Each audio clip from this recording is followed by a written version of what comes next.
When you see a man, when you see somebody like Ugochukwu pray for 6 hours, leading people in prayer for 6 hours, I will have you to understand that thing is by a prayer power. Say after me, prayer power. If you like, try it.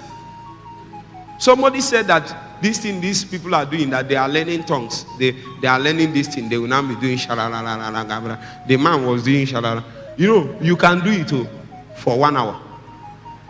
But the day you will know is by a spirit is when you do it for 6 hours. Even your mouth will pain you.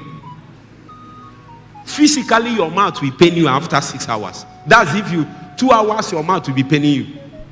But people will sit one place and pray for 24 hours. Their mouth is not paining them.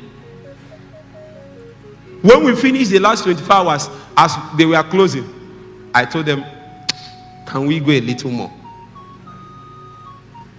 If I tell you, can we go a little more, you will go. Huh? You see, the reason why many people remain the same is that they don't know how to tarry. They are always in a hurry to leave. This thing you have been living, have you not noticed your life have not changed? All the time you are in a hurry, all the time. When God said, many people, when God said, I'm here now, he found out that they have left. So what they felt that they thought they received something is just an invitation. They gave you invitation and you left. It's an invitation to tarry, not an invitation to run. Huh? Have you not been praying or worshiping and you now felt something? Emmanuel, have you not felt something? I know. And you now went and manifested. And people fell on the ground. Is it not true? How many people fell on the ground? You see, that thing you felt is not invitation to leave. It's invitation to come closer. Come closer. Sometimes if you want to touch a higher dimension of what you just experienced, you might have to stay there for 6 hours. I did not know this. So initially when I feel it, I will leave. And then I will go and minister. Something will happen. And then after some time, it will reduce. I'm going up and down until one day I learned to stay one place. When I felt it, I stayed there. I said, Holy Ghost, keep me, help me to stay in this canopy. I said 1 hour passed. 2 hours passed. 3 passed. 4, 5, 6, 7, 8. By the time it was getting to 8, even the room was saturated. Hi. The same people that I told I want to go and pray, when I wore my clothes and I was coming out, they could no more stand my presence. Why? If you interact with somebody, you come out with the presence of that person. You start smelling like that person. And the more you stay with that person, the more you are able to trap what you experienced in that place. So Jesus will tell you, tarry. He didn't say for 2 hours. He said, tarry until. Turn to your neighbor, say, tarry until. How many hours? How many days? How many months? How many years? So you that is coming and going, where did you see the instruction from? That's why your life is like this. Satan knows that the noise in our soul is too much, that we cannot stay and quieten it down, so that God will begin to work. It is when you come to the still waters that a measure of the glory of God will begin to come upon you. Something that can soak itself into the clothing that you are wearing. Something that you can bring and touch something like this, and another man cannot touch it.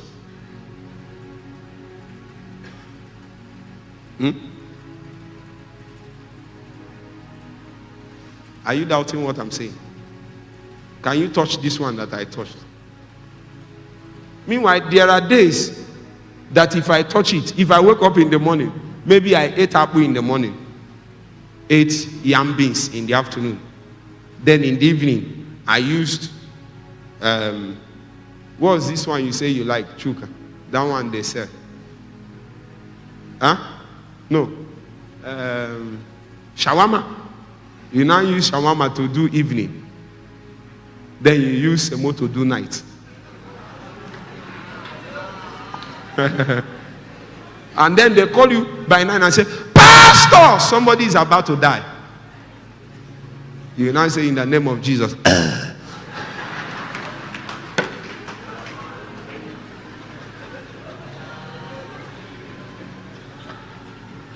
Oga, you are in the barracks, so you have to realize. In the barracks, we sleep with our eyes open. I'm not saying you should not rest, but you should rest in such a way that you can be summoned to action anytime. Huh? When they wake you from the sleep and say, somebody is about to die, like Jesus, you say, peace, be still. And everywhere we stand still.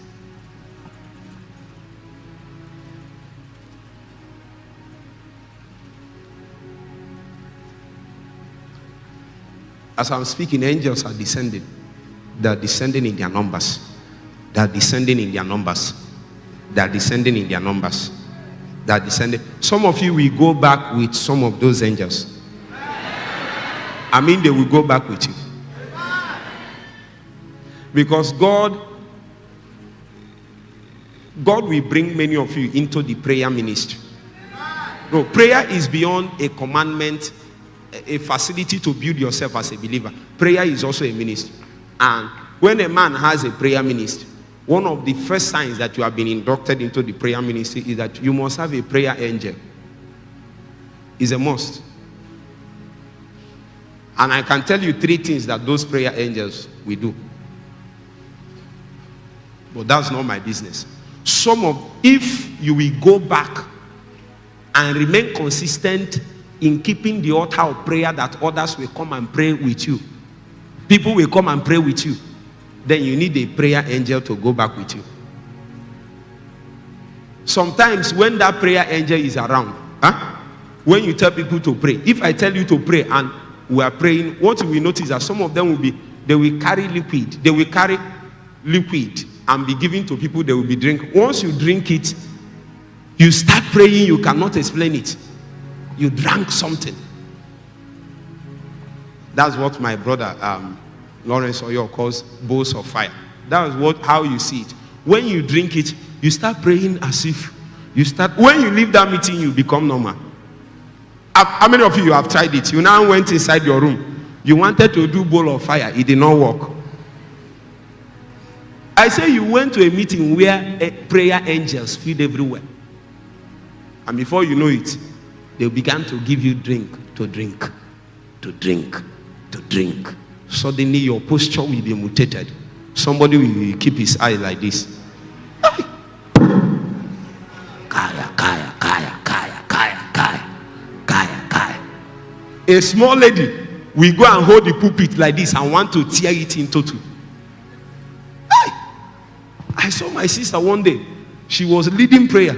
She was moving like this. Because me, I know her. You don't know her. I know her in the house. She's the last born. And she used to do last born like this. Until you give her the mic. When you give her the mic, she'll be walking like this.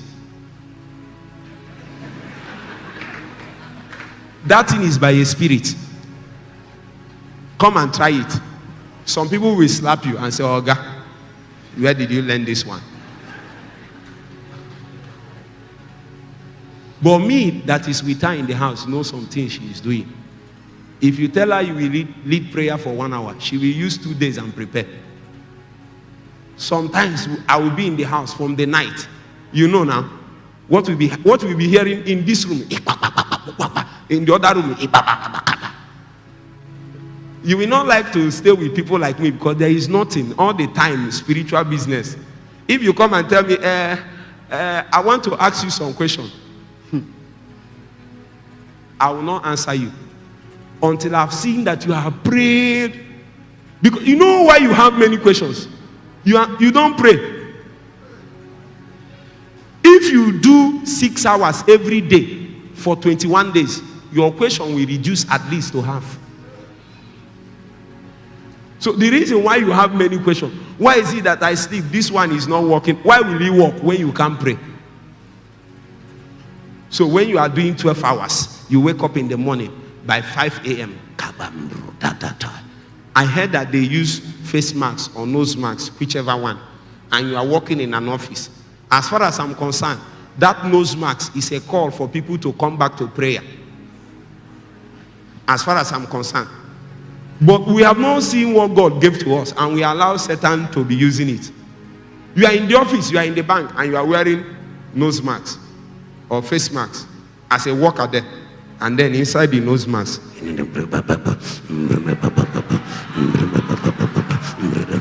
but you are wearing what?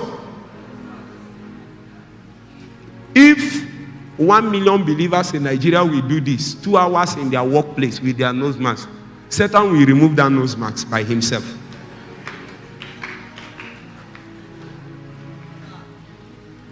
We will use the same thing and fight him.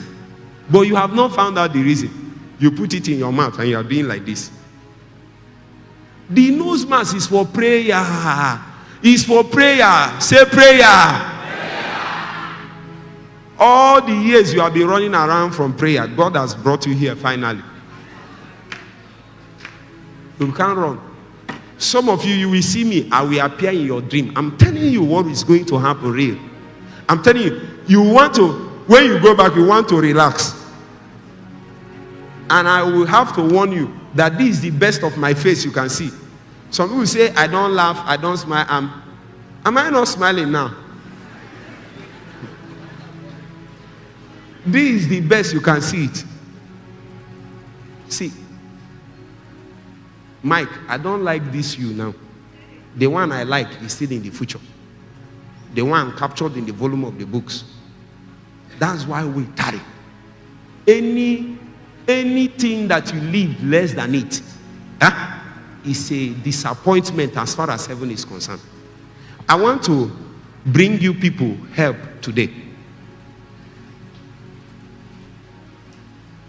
Many of us would have remained the way we are, except that we touched the power of God. And there is something I've also found out, that there are intensities of the work of the Spirit in a man's life.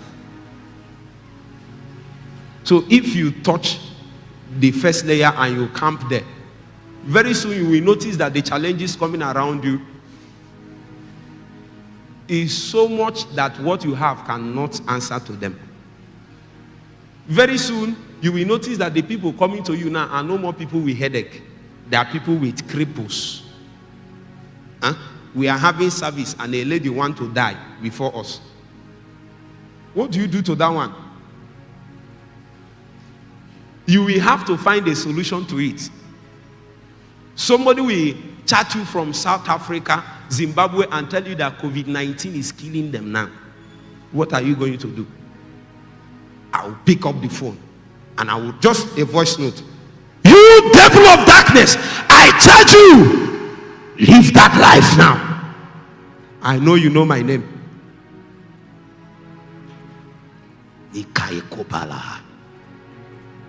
I know you know my name.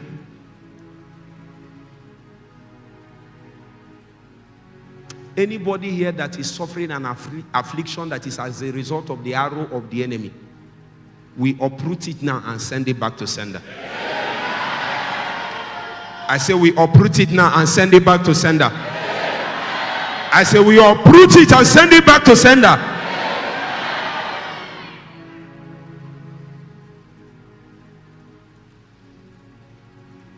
So these are the witnesses of, and it is important that everybody is witnesses of. But there is witnesses unto.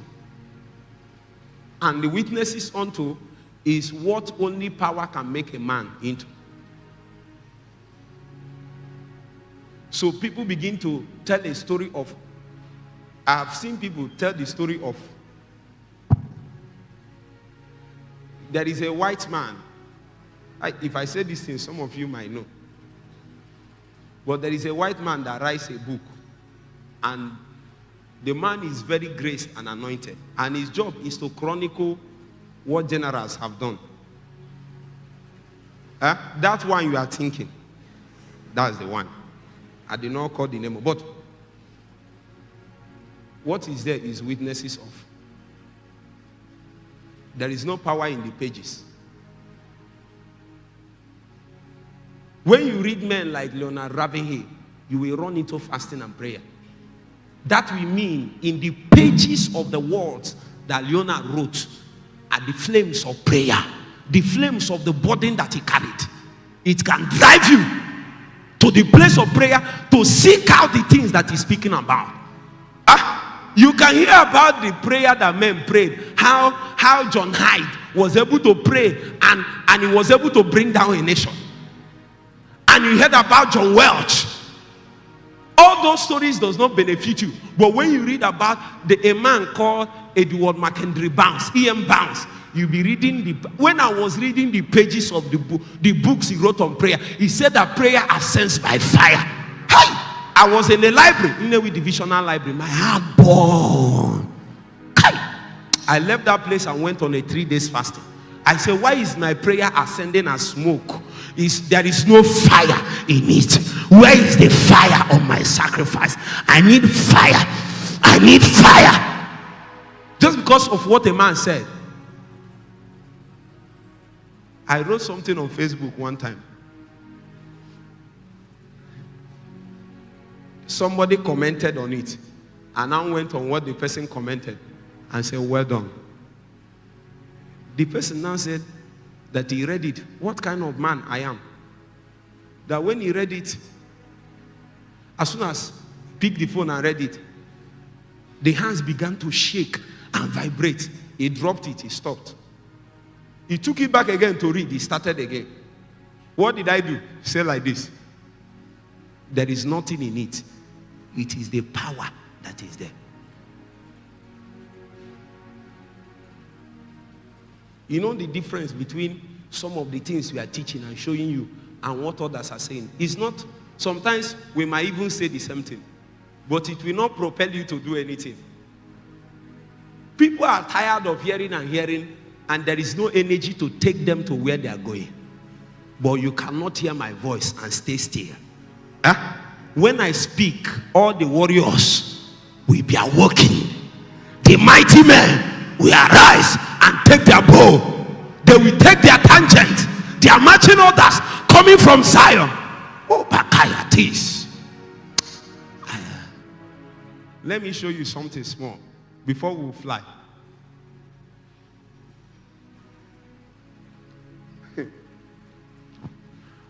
Show me verse 49. Verse 49.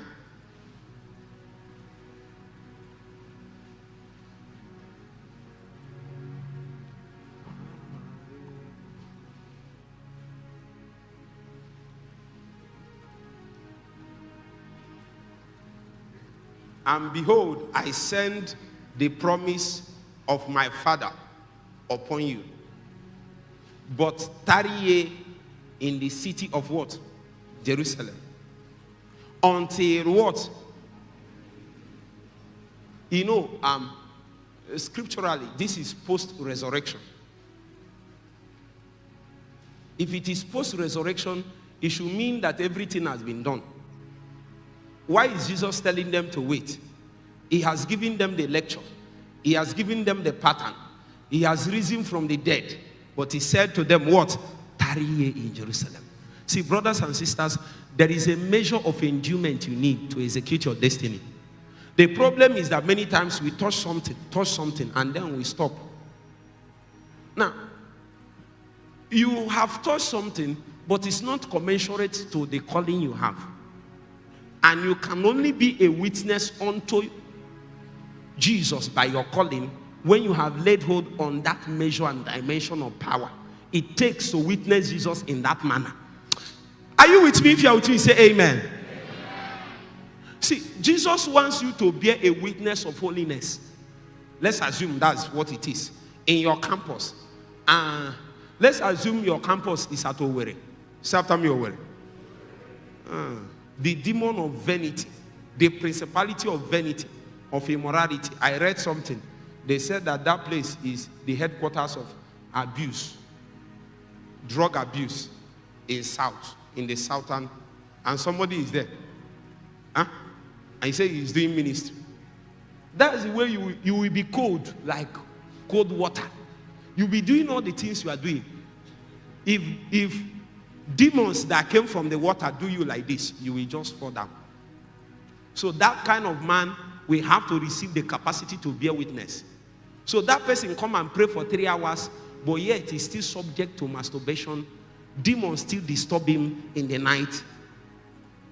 You are doing something, but the witness to the territory, the witness to the people, you have not received the power to do that. Or God called you and you found yourself where there are cripples everywhere, blind eyes, deaf ears, all kinds of things. And you came and you preached the Bible, and then people cried and gave their life to Christ. It is powerful. But that is not the witness that is needed at that point. The witness that is needed is for you to command all the cripples and they begin to walk. When they start walking, you will now preach your message. In other places, it might be to cast out devils. In other places, it might be to break a yoke. For some people, the witness that they need to bear is the witness of the power that God has given to us to make wealth. The last person that tried to succeed financially, Satan struck him till he began to beg. And you now that is about to rise, the demons have started warning you. You must arise by a power beyond that.